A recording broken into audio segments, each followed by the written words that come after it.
Scott, how would you describe this class that you recruited today? I'm really excited about this class. I think the thing that excited me the most was flying around the country for the last 2 weeks, getting in homes with these guys and seeing what type of kids they are, what kind of personalities they have. Best thing about them is they love football, they love the game, they're excited, they want to be at Nebraska. I would walk out almost every house and say, you know, we got a chance to win a lot of games with kids like this coming to the program. Did you see this finishing kick coming, or was it anxious a week or two ago? It was anxious. It just kind of fell this year that a lot of the kids that we really were invested in and wanted in our program were making late decisions. You know, I heard all the talk early on about how we were behind, and we kind of knew that, but we were kind of betting on ourselves in recruiting and had a lot of really good targets out there, and luckily we were able to land quite a few of them. Was it a challenge to maybe manage your numbers with how you wanted to play your last few spots in the class? Yeah, we were making decisions on that clear up to last night and even this morning, trying to decide how many NLIs to send out, where to send them, trying to decide which kids were in and which were out, and how many spots we might want to hold over to the late signing period and beyond. So we're making those decisions right up until really this morning, and there was a lot of balls in the air, but I'm really happy with our recruiting staff and our coaching staff with how they came through in the end. Can you specifically get into Travis Fisher and the job he did specifically in Florida? Yeah, T-Fish, I got to tell you, every year there's a superstar on our staff in recruiting. This year, he's one of the top guys. He has a lot of relationships down in Florida from his time there, both in North Florida where he grew up and down south where he's recruited for a long time. He knocked it out of the park this year, and that's really valuable for our football team to have a coach that can go out of state like that and bring in the type of talent that he brought in. Did you see anything about his style that makes him effective? Yeah, Coach Fish cares about the guys deeply. You know, he doesn't just stop into high schools and tell kids that we want them at Nebraska. I think the relationships that he builds are strong, and it takes a lot of that to pull kids out of a state like Florida to come to Lincoln, Nebraska, and he's the type of guy that people want to play for. Did you have to fight some rumors about him today, a particular recruit, about Travis Fish? I saw his tweet that he made about being at Nebraska for 4 to 5 years. Yeah, I don't want to say too much about details, but you know, process is tough on a lot of recruits. It's tough on 18-year-olds. I think sometimes they have to sort out rumors and truths and falsehoods, and in some situations that can go right up to signing day and when they put their name on the paper. So that's just kind of how recruiting goes, and I'm just glad Coach Fish is going to be with us for a long time. In regard to that, did you get a chance to talk with Francois today during that process or after he made the announcement? Yeah, I actually talked to Jaden when he was off stage, and then texted with him a bunch after he came back out, and he's fired up. He'll be on campus really soon as one of the early enrollees, and expect him to come in hungry and hopefully contribute right away. Were there nervous moments there? I mean, for you, as you saw all that unfold in that gym, did you get nervous? Yeah, a little bit nervous. You're nervous for all these guys until it's done. You know, you kind of feel like a shepherd. You're trying to keep the flock together and keep anybody from coming in and stealing one. And the thing we always have going for us, and we will, is we tell the truth in recruiting, and we're honest and genuine in recruiting. So if there's a situation where there's a rumor about something like there was a rumor about today, we're going to tell the truth, and we did tell the truth, and usually that wins out. You signed 4 junior college players. I guess you could add more. When you sign a junior college player, what are you hoping from that to happen quickly, and what do you think about the guys that you've already signed? Well, you know, we're going to get to a point in this program where we're not probably going to look to sign very many. I think we'll look to sign a junior college player if they're a great player, and if we have a need at the position. We kind of felt like we needed a little immediate help at certain spots, receiver being one, and maybe pass rusher. So we went out and got some guys. I think the lesson we've learned over time as coaches is we have to make sure we're getting the right guys from the junior college ranks too. And love the character and personality of the kids we got. We got Deontay Williams as an example of a kid we got from a junior college that is the right kind of guy on top of being the right kind of player, and those are the type of guys we want. Manning, a player you would have signed regardless of what age or year he was at? Yeah, Omar, I'm really excited about. We all year we kind of wished we were a little more productive at our outside receiver spot, and that's one place where we thought we wanted a guy that could come in and potentially help us right away. There wasn't a better guy in the country, in my opinion, for what we were looking for than him. He looks different than anybody I've ever coached and has tape to match. So I'm really excited to get him. He's got a little work to do yet before he gets to campus, but I think he has a chance to change our offense. Scott, you got a quarterback, Logan Smothers. Can you talk about what impressed you about him? The best meal I might have ever had on a recruiting visit was at Logan's house. His mother and grandmother made us some good Southern food, some barbecue, some fried okra, some green beans. So he was already one of my favorites, but that helped him climb the list real fast. We look for quarterbacks that throw it well, that can run, and that have the right mentality. Logan's a guy that understands the game, had a really good junior year, unbelievable senior year. And I've said this a couple times already today, but really impressed me and all of us with his toughness and what he did in the playoffs in Alabama. So he's a guy we had to hold some people off on late that we're trying to get back in on him. But he's an early enrollee too, and I expect him to come in and compete right away. Scott, you mentioned this a couple of years ago, but is there something, just generally speaking, that a recruit could do that would make you want to move away from the recruit? Yeah, there are things that would make us shy away from recruits. Anytime we found out about them, absolutely. And most of those things have to do with character most of the time. But when you have spots available right up to the end, you're trying to make decisions on who the best player is, and also which player would help the team the most based on what we already have. So there's decisions to be made all through the recruiting process, and sometimes they go right up to the end. How do you feel about what you got done at linebacker? I think getting Keyshawn Green out of Florida really helped solidify what we got there. We got Va from California. Thought we needed to add a little depth to the inside linebacker room. He's really a run and hit guy that we're excited about. I have no doubt he's going to help our football team. Keyshawn is an unusual athlete. When you watch his tape, just his ability to close to the football and make plays is pretty special. That was a tough get, and he came up to Lincoln last weekend and fell in love with it and is anxious to get back. Outside linebacker is definitely a position that we wanted to address. Kind of started this whole thing off with Blaze Gunnarsson from Iowa, and huge compliment, but if I have a son, I do have a son. So someday I hope he's as big as Blaze, but I also hope he's that good a kid. So we're excited about him. Nico Cooper's just a specimen of an outside linebacker that we think could play in a lot of different places for us and help out with pass rush. And then Jamari Butler's another kid that we got late from Alabama. Another kid that when you walk in the room with him, you can see the potential there. And his tape's really good too, and he shows a lot of ability to get after the quarterback. So we felt like we needed to improve ourselves in that area, and really like who we got. You guys have really remade the wide receiver room over the last couple of years. What do you think is a fair expectation for that group over this next year? What do you want to see them accomplish? That's one position, I think, wide receiver, where we need to improve. Obviously, we have a couple really good pieces. JD's been a phenomenal player around here for a long time, and we're lucky to have him back another season.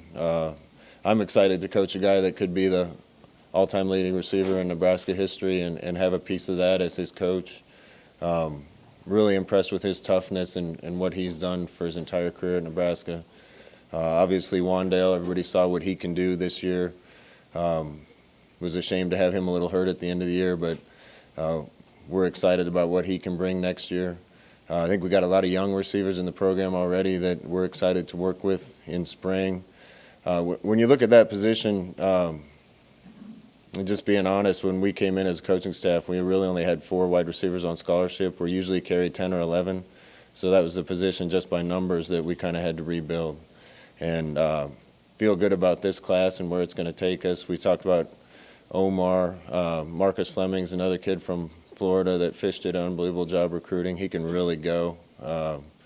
Played on one of the best teams in Florida this year and was one of their stars. They won a state championship. Gosh, you talk about a kid that just oozes his love for football. He just loves being out there, and I think if you asked him to play on a parking lot cement track, he'd go out and play football. And I think he's got a chance to help us and help us quick. We landed a bunch of guys in a bunch of different positions. I think Will Nixon's a kid from Texas. I love coaches' kids, and his dad is a coach at Baylor. Baylor did an unbelievable job this year. Jeff is his dad. I think he's already starting to learn our offense because of what Jeff knows about it.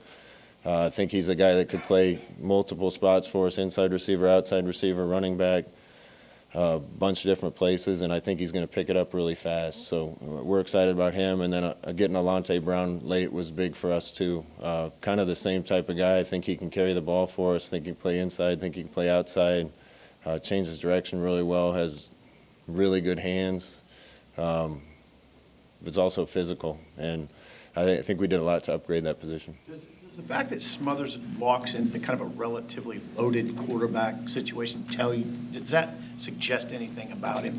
Yeah, I think it suggests that he's willing to compete. I want guys that want to compete, and when you talk about the best programs in the country, usually they're already loaded with people at position, and kids that have the right frame of mind want to come in and win the job anyway. And we hit it off with Logan right away. Mario and him have an unbelievable relationship. He's the type of kid I want on our team and the type of kid I want to coach. And we're going to get started with him right away in January.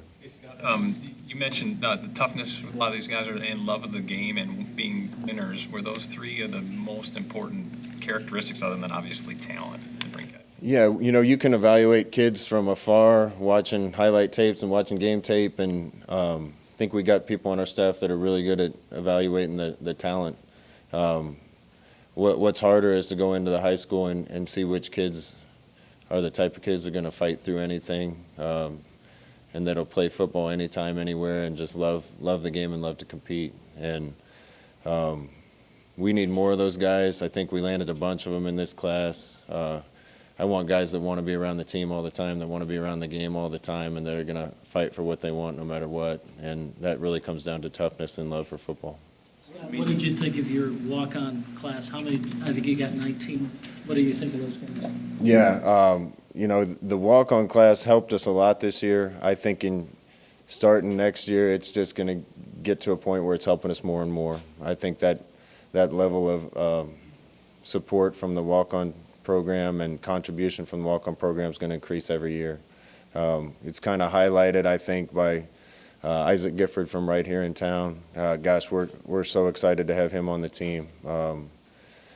Just as excited as we are for anybody else we got today. And he's going to be an early enrollee too, so he's going to make us better right away. I think also Ty Hahn from down in southeast Nebraska is a receiver that is good as a lot of scholarship guys around the country. Just played 8-man football, and he's right down the road. But guys like that are going to come in and help. Really like this walk-on class. I mentioned 2 guys, but there's a lot of guys from around the state and around the area that are coming here as walk-ons, and I think this might be as good a class as we've had since we've been here. Are you still waiting on any letters in the 72-hour early period at this point? Yeah, I think there's still 1, maybe 2 that one we're waiting on for sure, and maybe 1 more that we would accept if it comes. We kind of made a decision that in a perfect world we'd still have a spot or 2 left going forward, just to see what's available. Didn't know if we were going to get to that number for sure or not, but it looks like we're going to. So there's still some targets out there for us, and we'll see where those land. Scott, you know how competitive the recruiting is in the state of Florida. How tough were those battles? And I guess, what do you think the message that you guys were bringing there was effective with this? Recruiting in Florida for a long time, there's some kids that I don't think it serves them well to leave the state. There's others that probably the best thing in the world for them is to get out of there and go be their own man somewhere else. I think we focused on the right kids. We focused on kids that were anxious to get out and experience something else. You know, I've lived in 13 different states as a football coach and football player. I've chased this game around everywhere, starting with when my parents were moving around.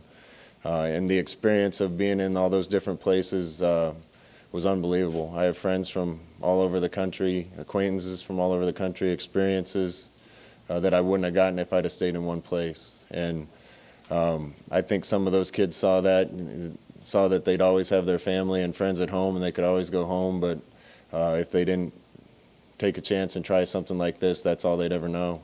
And I think we did a good job identifying the kids that would be willing to go out of state, and then several guys on our coaching staff, especially Coach Fish, did a good job making it happen.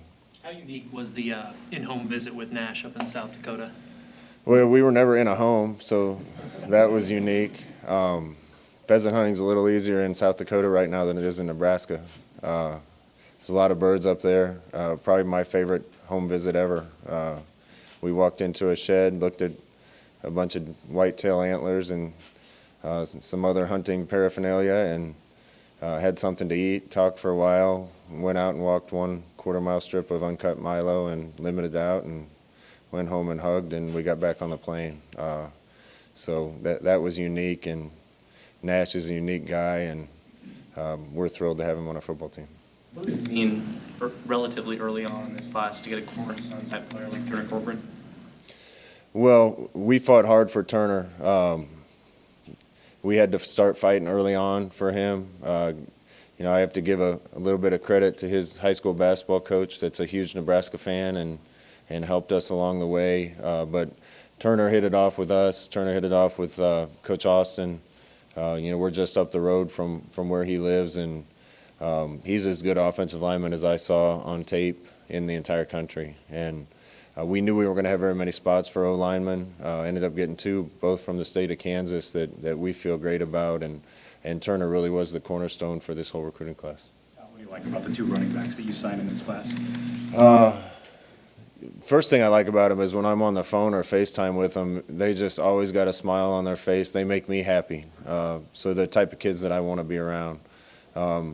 Marvin Scott, I think, is as physically developed of kid as we have in this class. I mean, from a physical standpoint, I think he's ready to come in and play college football immediately.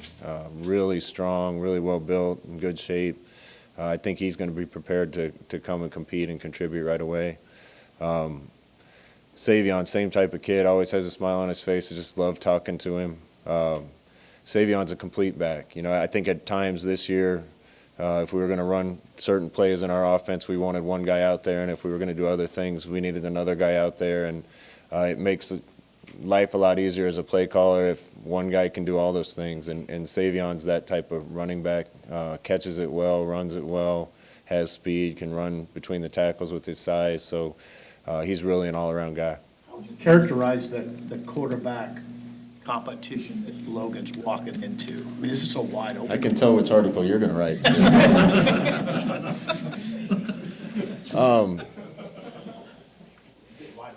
You know, we felt like there's quite a few positions that we needed to upgrade, improve, and fix when we walked into North Stadium.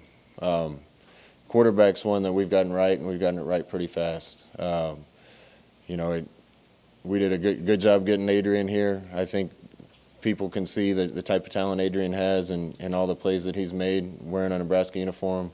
Noah Vedra, when he got his shot, was lights out, and as good a kid as there is on our football team. You know, the whole state's excited about Luke, and we are too.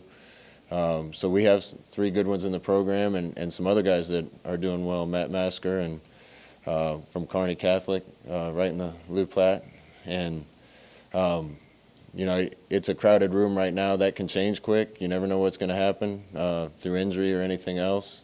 But we're going to play the best guy at every single position, and people get caught up on quarterback competitions.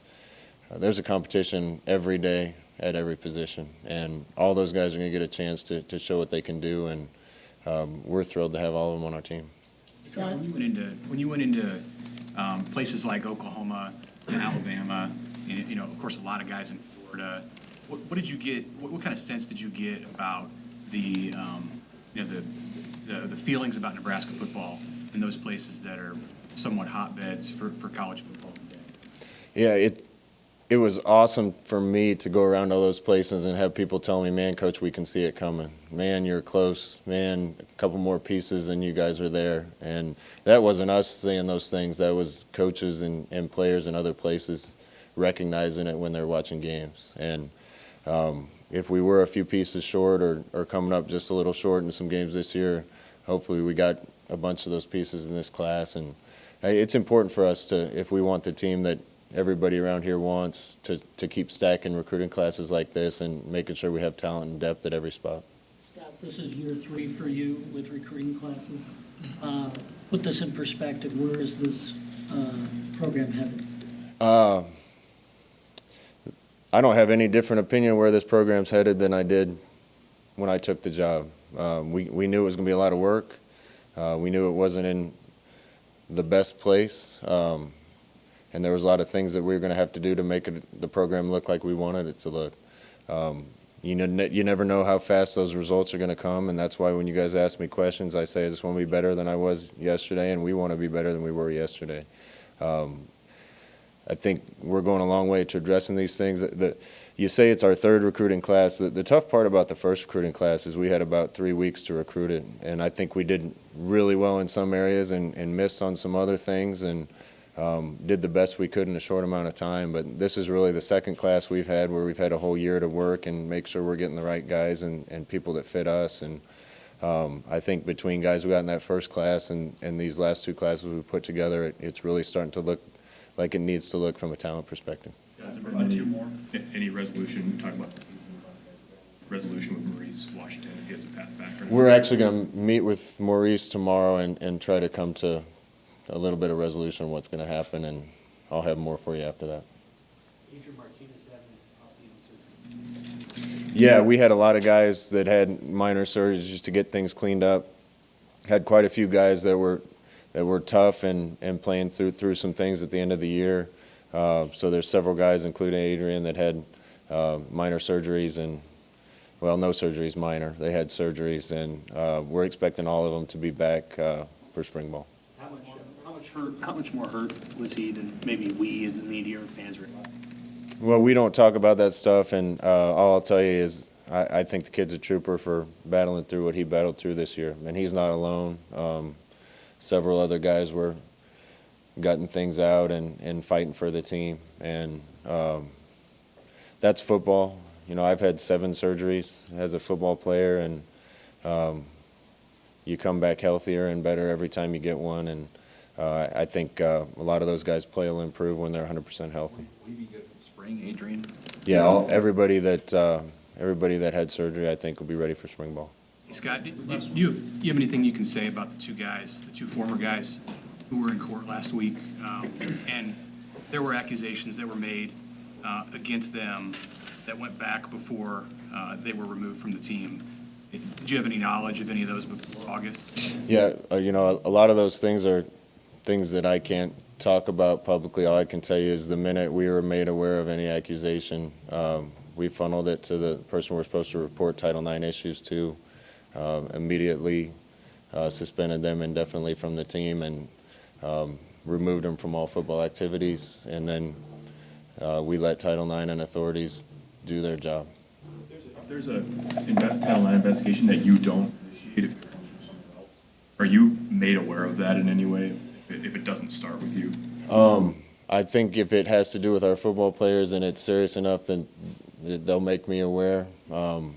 And so, but you know, in this situation, the minute we were aware of anything, and that came from a separate source, we reported it appropriately, and that morning suspended them indefinitely.